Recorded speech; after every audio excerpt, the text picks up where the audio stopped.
یکم محرم الحرام امیر المومنین خلیفۃ المسلمین جانشین مصطفیٰ جبل استقامت اور رسول اللہ کے دین کا بہت بڑا سپاہی حضرت عمر فاروق رضی اللہ تعالی عنہ، جناب عمر کا نام صرف کام نہیں، حضرت عمر کا نام انقلاب برپا کر دیتا ہے۔ حضرت عمر کا نام کفر کے ایوانوں میں جبر، ظلم، شرک کی وادیوں میں جب حضرت عمر کا نام بھی لیا جائے تو بے ایمان کانپنا شروع ہو جاتے ہیں۔ حضرت عمر فاروق رضی اللہ تعالی عنہ، حضرت عمر معمولی شخص نہیں، معمولی آدمی نہیں۔ کچھ لوگ صدیوں کے بعد پیدا ہوتے ہیں اور کچھ لوگ ایسے ہوتے ہیں جو ایک ہی بار پیدا ہوتے ہیں، ان جیسا دوسرا پیدا ہوتا ہی نہیں، دوسرا ان طرح کا پیدا ہوتا ہی۔ حضرت عمر رضی اللہ تعالی عنہ جیسی شخصیات پیدا ہی نہیں ہوتی دوبارہ۔ سارے صحابہ در رسالت مآب پہ خود آئے۔ یہ وہ عظیم شخص ہے جسے اللہ کے محبوب نے اللہ سے مانگ کے لیا، کہا اے اللہ یہ مجھے دے دے، اللہ سے مانگ کے لیا ہے۔ اس لیے صوفیاء کہتے ہیں کچھ مرید ہوتے ہیں، کچھ مراد ہوتے ہیں، کچھ مرید ہوتے ہیں، کچھ مراد ہوتے ہیں۔ مرید وہ ہوتا ہے جو چل کے آتا ہے، آ کے مرید ہوتا ہے۔ مراد وہ ہوتا ہے جسے کہا جاتا ہے کہ یہ کبھی میرا بن جائے نا، یہ کبھی آ جائے نا، میرا بن جائے، اس کو مراد کہتے ہیں۔ حضرت عمر مصطفیٰ کریم کی مراد ہیں، حضور کی مراد ہے۔ اللہم اعز الاسلام بے اسلام عمر ابن خطاب، اے اللہ اسلام کو عزت دے دے، میرے عمر کو کلمہ پڑھنے کی توفیق عطا فرما دے۔ اور کیسے دعا مانگی؟ اور یار حضرت عمر کی تو اس فضیلت کا کوئی جواب نہیں دے سکتا، میرے رسول پاک علیہ السلام سب کے لیے دعا مانگتے ہیں نا، حضور کی دعا عام ہے، لیکن مصطفیٰ کریم نے کعبے کا غلاف تھام لیا اور غلاف کعبہ کو حضور نے سینے سے لپٹایا اور سینے سے چمٹا کے کہا اے اللہ میں نے تو کبھی سوال ہی زیادہ نہیں کیے، میں کرنے آیا ہوں، مجھے عمر دے دے، عمر دے دے۔ حضور نے مانگ کے لیا۔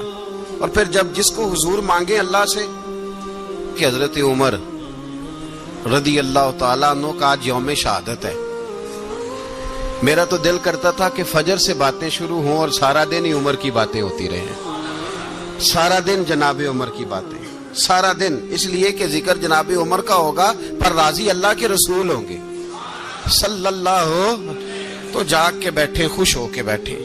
ہمارے ہاں منایا ہی نہیں جاتا، بابے اللہ کیتا ساؤن بھادروں اسو کتا تے منڈے جنوری فروری، تو اسلامی سال بھی گیا اور وہ تاریخیں بھی ساری گئیں۔ یکم محرم امت مسلمہ کے لیے بہت بڑا دن ہے، بہت بڑا دن۔ یہ شہادت ہے حضرت عمر فاروق کی رضی اللہ تعالی عنہ۔ یہاں چھوٹی چھوٹی باتوں پہ گورنمنٹ چھٹی کرتی پھرتی ہے، چھوٹی چھوٹی باتوں، الیکشن ہو گیا تو چھٹی، فلاں جگہ پہ تھوڑا سا کسی نے خبر دے دی کہ کوئی پریشانی ہے تو چھٹی، فلاں جگہ یہ ہو گیا تو چھٹی، یہاں تک کہ فلاں وزیر صاحب فلاں علاقے میں آئیں گے تو سارے علاقے کو چھٹی۔ اور اب تو اس سے بڑا حال ہونے لگا ہے، اگر جن لوگوں کی سندھ میں حکومت ہے ان کے لیڈر کا دن آیا تو اس دن چھٹی، اور جن کی پنجاب میں حکومت ہے ان کا دن آیا تو چھٹی۔ ہمارا مطالبہ ہے حکومت پاکستان سے، اگر سر اٹھا کے جینا چاہتے ہو تو یکم محرم کو چھٹی کیا کرو، اگر سر اٹھا کے جینا چاہتے ہو تو یکم محرم کو چھٹی کرو جناب عمر کے دن، اور ملت کے جوانوں کو بتاؤ کہ اگر عزت کی زندگی جینا چاہتے ہو تو اس طرح جیو جس طرح فاروق اعظم جی کے گئے ہیں۔ عزت اور وقار کی زندگی، جمہوریت حضرت عمر سے سیکھنی پڑے گی، حکومت کرنے کے طریقے حضرت عمر سے، رعایا کو سیکھنا پڑے گا کہ امیر کس طرح بنایا جاتا ہے اور امیر کس طرح کے ہوتے ہیں۔ یہاں لوگ ہمیں یورپ کی مثالیں دیتے ہیں لوگ یہاں ہمیں آ کر کے امریکہ کی مثال، انہیں کیا پتا حکومت کیا ہوتی ہے؟ وہ کہتے ہیں جی وہ سائیکل پہ جاتا ہے ان کا حکمران۔ میں نے کہا وہ سائیکل پہ جاتا ہے؟ میرے عمر فاروق مدینے سے مکے گئے تھے تو پیدل ہی حج کرنے چلے گئے، پیدل ہی۔ اور جناب عمر فاروق رضی اللہ تعالیٰ عنہ عید کی نماز پڑھانے گئے، عید کی نماز عمر خطبہ عید دینے گئے۔ اور اس زمانے میں کون سا غریب ہے جو ننگے پاؤں جاتا ہو؟ کون سا غریب ہے جو مسجد ننگے پاؤں جاتا ہو؟ لوگوں نے تو 3 قسم کی چپلیں رکھی ہوئی ہیں، ایک مسجد جانے کی علیحدہ ہے، گھر پہننے کی علیحدہ ہے، شادی بیاہ پہ جانے کی چپل علیحدہ ہے۔ حضرت عمر فاروق رضی اللہ تعالیٰ عنہ نکلے عید کا خطبہ دینے کے لیے، تو بیوی سے کہنے لگے جوتا۔ اس نے کہا صاحب اتنی دفعہ ٹوٹا ہے اب گانٹھا نہیں جا سکتا، اتنی دفعہ ٹوٹا ہے کہ اب دوبارہ پیمند نہیں لگ سکتے۔ تو حضرت عمر کہنے لگے چل کوئی حرج نہیں ہے، بغیر جوتے کے ننگے پیر ہی چلتے ہیں، کوئی حرج نہیں۔ تو کہنے لگے لوگ کیا کہیں گے؟ فرمایا چپ کر، لوگ جس دن عمر نے یہ دیکھ لیا نا لوگ اس کے بارے میں کیا کہتے ہیں، اس دن عمر نہیں رہے گا۔ تو کہا پھر آپ کا نظریہ کیا ہے؟ فرمایا میرا نظریہ یہ ہے کہ رب رسول میرے بارے میں کیا کہتے ہیں، لوگوں کا کیا ہے؟ لوگ کل کسی کے بارے میں کچھ کہتے ہیں اور پرسوں کچھ کہتے ہیں، میرا نظریہ یہ ہے کہ رب رسول میرے بارے میں ننگے پیر عمر جا رہے ہیں۔ کون جی؟ میں بڑا ماڑا۔ اچھا جناب کیا غربت ہے؟ 10 قسم کے جوڑے لٹکے ہوئے ہیں کمرے میں اور پہننے کی فرصت نہیں، سویرے کیا پہننا ہے شام کیا پہننا ہے، 15 سوٹ کٹھے استری ہو کے لانڈری والا بھیج رہا ہے، اور تو غریب ہے، تو بہت بڑا غریب ہے۔ اس لیے کہ غربت پیسوں کی وجہ سے نہیں ہوتی، غربت تو دل کی ہوتی ہے۔ تو واقعی بڑا غریب ہے اور تو غریب ہی رہے گا۔ امیر تو عمر فاروق تھے جو ننگے پاؤں چلے گئے عید کی نماز پڑھانے، تو رستے میں جو ملا کہنے لگا عمر جوتا تو پہن لو۔ فرمایا تمہیں عمر کا جوتا نہ پہننے کا نقص تو نظر آیا ہے، کوئی حرج نہیں۔ اگر عمر کو کبھی بتانا ہوا تو وہ والا نقص بتانا جو عمر کی سیرت میں پیدا ہو، کردار میں پیدا ہو، وہ والا نقص بتانا، یہ چھوڑو جوتے آتے جاتے رہتے۔ ننگے پاؤں گئے، پاؤں دھوئے، نماز پڑھائی، لوٹ آئے۔ او بھائی یہاں تو ہمارا بناؤ سنگار اترنا، جتنی توجہ کپڑوں کی طرف ہے اتنی توجہ کبھی ہماری علم کی طرف ہوتی نا، جتنا ذوق شوق ہمارا بناؤ سنگار کی جانب ہے، اتنا بناؤ سنگار کبھی ہمارا اخلاقیات کی جانب ہوتا تو معاملات بڑی حد تک سنورے ہوئے ہوتے۔ حضرت سیدنا فاروق اعظم رضی اللہ تعالی اپنی زندگی کو ترتیب دیا، ایک دن بھی خلافت نہیں مانگی اللہ سے۔ حضرت عوف بن مالک اشجعی ایک صحابی ہیں، حضرت عوف بن مالک رضی اللہ تعالیٰ عنہ فرماتے ہیں کہ جناب ابو بکر صدیق کا زمانہ تھا تو میں نے خواب دیکھا، میں نے خواب میں جناب عمر کو دیکھا، اور میں نے دیکھا کہ کوئی کہنے والا کہہ رہا ہے کہ عمر وہ ہے کہ اللہ کے رستے میں کوئی اسے جتنا مرضی برا بھلا کہے یہ پرواہ نہیں کرتا۔ کس کے رستے میں؟ بولے سارے۔ اس کا مطلب ہے اللہ کے رستے میں لوگ برا بھلا بھی، قرآن مجید نے کہا وَلَا يَخَافُونَ لَوْمَةَ لَائِمٍ، کچھ لوگ ایسے ہیں جو برا بھلا کہنے والوں کی پرواہ نہیں کرتے۔ آپ یقین کریں اگر پرواہ شروع ہو جائے نا تو دین کا کام ختم ہو جائے، نہ کوئی تقریر کرے، نہ کوئی تدریس کرے، نہ کوئی پیری مریدی کرے، ختم ہو جائے اگر باتوں کی پرواہ ہو۔ لیکن وہ پرواہ، حضرت عوف بن مالک اشجعی کہتے ہیں میں نے خواب میں دیکھا کہ عمر وہ ہے جو کسی کی پرواہ، اور دوسری بات میں نے یہ دیکھی کہ عمر خلیفہ بنے گا، اور تیسری بات میں نے خواب میں یہ دیکھی کہ عمر شہید بھی کیا جائے گا، عمر شہید بھی ہوگا۔ یہ میں نے 3 باتیں خواب میں دیکھی۔ فرماتے ہیں میں نے آ کے خواب حضرت ابو بکر صدیق کو سنائی، وہ خلیفہ تھے۔ وہ کہنے لگے ٹھہر جا، میں عمر کو بلاتا ہوں، اس کے سامنے دوبارہ سنانا، اس کے سامنے۔ فرماتے ہیں میں نے بلایا حضرت عمر فاروق کو، آ کے بیٹھے، خواب شروع ہوا۔ کا ایک بات تو میں نے یہ دیکھی کہ آپ ملامت کرنے والے کی پرواہ نہیں کرتے، دوسرا آپ خلیفہ بنے گے۔ جناب عمر کہنے لگے چپ کر، ابو بکر کے سامنے ہی کہہ رہا ہے، چپ کر، خلیفہ کے سامنے ہی کہہ رہا ہے۔ تو حضرت ابو بکر صدیق کہنے لگے عمر اسے کہنے دو، مجھے لگتا ہے رب کی رضا یہی ہے کہ میرے بعد اگر مصطفیٰ کا منبر ملے تو عمر کو ملے، اسے کہنے دو۔ یار یہاں تو لوگ ڈینگے مارتے ہیں، یہاں تو لوگ دعوے کرتے میرے سامنے فلانے کو بھی بٹھاؤ، فلانے کو بھی بٹھاؤ، اس کو کیا پتا، اس کو کیا پتا، یہ تو بڑکے مارنے کا دور ہے۔ حضرت عمر رضی اللہ تعالیٰ عنہ کو تیسری بات کہی، حضرت عوف بن مالک نے کہا اب شہید کیے جائیں گے، میں نے خواب دیکھی ہے۔ نیک لوگوں کے خواب بڑی حد تک سچے ہوتے ہیں، کہا میں نے خواب دیکھی ہے۔ تو حضرت عمر کہنے لگے شہید تو دلیر لوگ ہوتے ہیں، شہید تو دلیر، جسے سارا زمانہ دلیر کہہ رہا ہے وہ اپنے بارے میں کیا کہہ رہے ہیں، کہتے ہیں شہید تو دلیر، میں تو کاہل سا آدمی ہوں، سست آدمی ہوں، میں تو اتنا کام ہی نہیں کرتا، تو یہ خواب تو نے جو ٹھیک ہے دیکھا ہے نا پھر سے دیکھنا۔ تو ابو بکر صدیق فرمانے لگے عاجزی نہ کر، انکساری نہ کر، تو جو کہہ رہا ہے ٹھیک کہہ رہا ہے، لیکن مجھے سن کے شکر بھی ہوا ہے اور افسوس بھی ہوا ہے۔ افسوس اس بات کا کہ تیرے جیسا بطل عظیم چلا جائے گا، اور شکر اس بات کا کہ رب تجھے زندگی بھی اعزاز والی دے گا، اور شہادت کی موت دے کے اللہ تجھے موت بھی عزت والی عطا فرمائے گا۔ اللہ موت بھی تجھے عزت والی دے گا، تجھے کاہلوں جیسی موت اللہ۔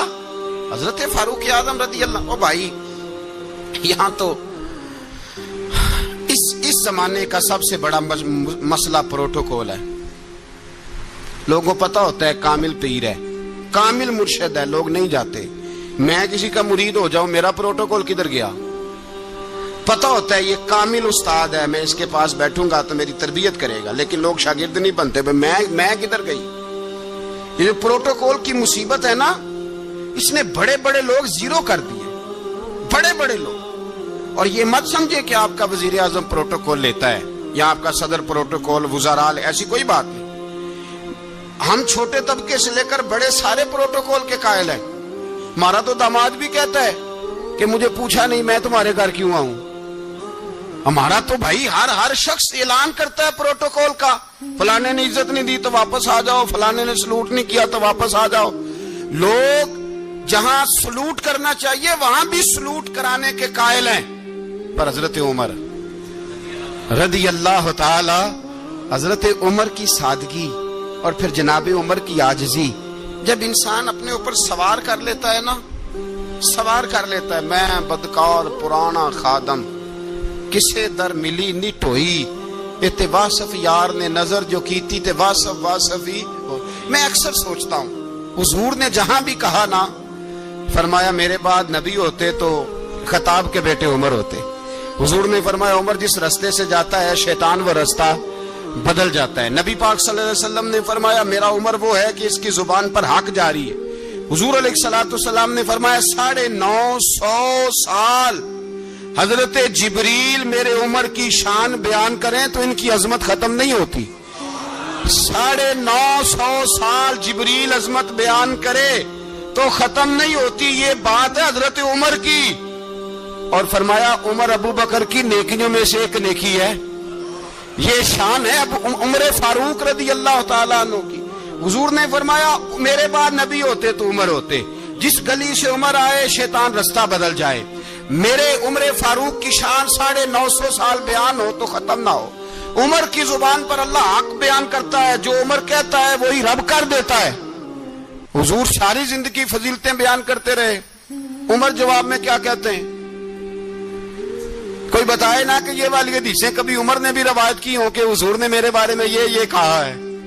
یہ روایتیں وہ روایت نہیں کرتے، ان سے جب لوگ کہتے عمر تیری بڑی بات ہے تو عمر رو پڑتے، کہتے میں تو اونٹ چرانے والے باپ کا بیٹا ہوں، میں تو اونٹ چرانے والے باپ کا بیٹا، اونٹ چرا۔ اس سے آگے عمر گئے ہی نہیں ساری زندگی، اس سے آگے لفظ ہی نہیں ادا کی۔ اور میں تو بھائی اونٹ چرانے والا، میرا باپ تو اونٹ چرایا کرتا تھا، 10 اونٹ تھے، میری ڈیوٹی ہوتی تھی، سنبھالے نہیں جاتے تھے، ابا ڈنڈوں سے مارتا تھا۔ ساری زندگی عمر حج کرنے گئے، ایک خشک تنا کھجور کا عمر فاروق رضی اللہ تعالیٰ عنہ نے اس کو اپنے کلاوے میں لیا، رونے لگے۔ لوگوں نے کہا عمر کیا ہوا؟ فرمانے لگے یہاں میں اونٹ چرایا کرتا تھا، یہاں میں اونٹ چراتا تھا، 10 اونٹ سنبھالے نہیں جاتے تھے۔ دیکھو رسول اللہ کی شان، آج ساری امت چلانے کا طریقہ عطا فرما دیا ہے، ساری نظریے سے پیار۔ یار پیسہ کس کو برا لگتا ہے؟ آپ جس آدمی کی 50 کروڑ کی پراپرٹی ہے اس کو پوچھیں سب سے غریب، آپ کو وہی نظر آئے گا۔ وہ کہے گا میں ٹائٹ ہوں. حالات بڑے میں کئی باری پوچھے انہوں نے، میں کہتا ترجمہ بھی 10 چھڑو کی ہمیں تو سمجھ نہیں آتی. اور ٹائٹ حالات کون سے ہوتے ہیں جی؟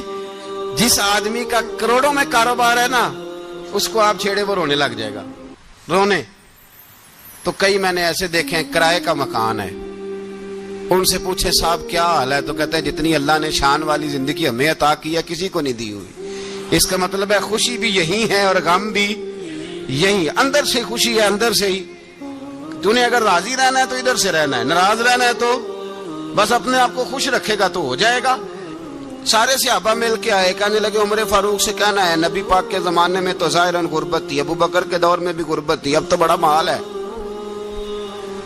عمر سے سفارش کرو کہ عمر نیا کرتا پہنا کرے. ملکوں کے سفیر آتے، عمر وہی پھٹی پرانی چادر اوڑھ کے اور وہی کئی جگہ پہ پیوند لگے سوٹ پہن کے سفیروں کے سامنے بیٹھ جاتا ہے. عمر کو مشورہ دو، طے ہو گئی بات. سب نے جب مشورہ دے لیا تو سارے کہنے لگے یہ بتاؤ شیر کی مونچھ کو ہاتھ کون لگائے گا؟ کہنا کس نے ہے؟ بندہ بھی تو ڈھونڈو نا. نے کہا جناب میرا یہ خیال ہے کہ مولا علی شیر خدا کہیں گے، کیونکہ جس شخص کی عمر کو سب سے زیادہ حیا کرتے دیکھا وہ شیر خدا مولا علی ہے رضی اللہ تعالی. علی کہیں گے اس لیے کہ جناب علی تو کئی دفعہ جب گفتگو کرتے تھے تو حضرت عمر چپ کر جاتے تھے اور فرماتے تھے علی نہ ہوتا تو میں ہلاک ہو جاتا. تو کہا علی سے کہو. جناب علی شیر خدا کو بلایا. کس کام کے لیے جی؟ اللہ اکبر. یہ ذرا اپنے اس دور پہ اس بات کو ذرا لاکا جناب ان سے کہیں کہ زیادہ نہیں، ایک کرتا نیا پہن لے. سفیر آتے ہیں، وزیر آتے ہیں تو ایک کرتا نیا پہن لے. حضرت علی کو بلایا. آپ فرمانے لگے کوئی اور بات ہوتی تو میں کہہ دیتا، یہ والی میں نہیں کہہ سکتا. کوئی اور ہوتی تو میں عمر کو کئی دفعہ کہہ دیتا ہوں، جلال میں بھی تو سن، یہ والی میں نہیں کہہ سکتا. میں تمہیں ایک مشورہ دیتا ہوں. کہا وہ کیا؟ کہنے لگے سیدہ عائشہ صدیقہ سے کہو، وہ مومنوں کی ماں ہیں، عمر ٹالے گا نہیں. اماں جی سے جا کے کہا اماں جی نیا کرتا عمر سے کہیں پہن لیں. وزیر آتے ہیں، بڑے بڑے لوگ، تو چلو کوئی حرج نہیں. اماں جی نے کہا اچھا کوئی بات نہیں میں بلا لیتی ہوں. جناب عائشہ نے پیغام بھیجا. جب خادم نے کہا نا مصطفیٰ کے گھر سے پیغام آیا ہے، تو 20 لوگ بیٹھے تھے. عمر کانپتے ہوئے اٹھے، کانپتے دوڑے. حضرت عائشہ پردے میں تھی تو فرماتی ہیں عمر اتحیات کی حالت میں بیٹھ گئے. کہا اماں جی دیر تو نہیں ہو گئی مجھے آنے میں؟ کہا نہیں ٹائم پہ آ گئے ہو. کس لیے بلایا تھا؟ کہا عمر دیکھو غربت کے معاملات اور ہوتے ہیں، جب اللہ آسانی دے تو کوئی چیز استعمال کرنا حرام نہیں ہوتی، اگر حرام ہے تو بتاؤ. کہا نہیں اماں جی حلال ہی ہے. تو فرمایا پھر اتنے سفیر آتے ہیں، مشیر آتے ہیں، اب تو مال غنیمت بڑا آتا ہے، ڈھیر لگ جاتے ہیں مسجد میں، تو چل ایک نیا کرتا تم بھی پہن لیا کرو. اور آپ نیا کرتا پہنو گے تو دھاک بیٹھے گی غیروں پر. تو صحابہ کا مشورہ ہے کہ آپ نیا لباس پہنے.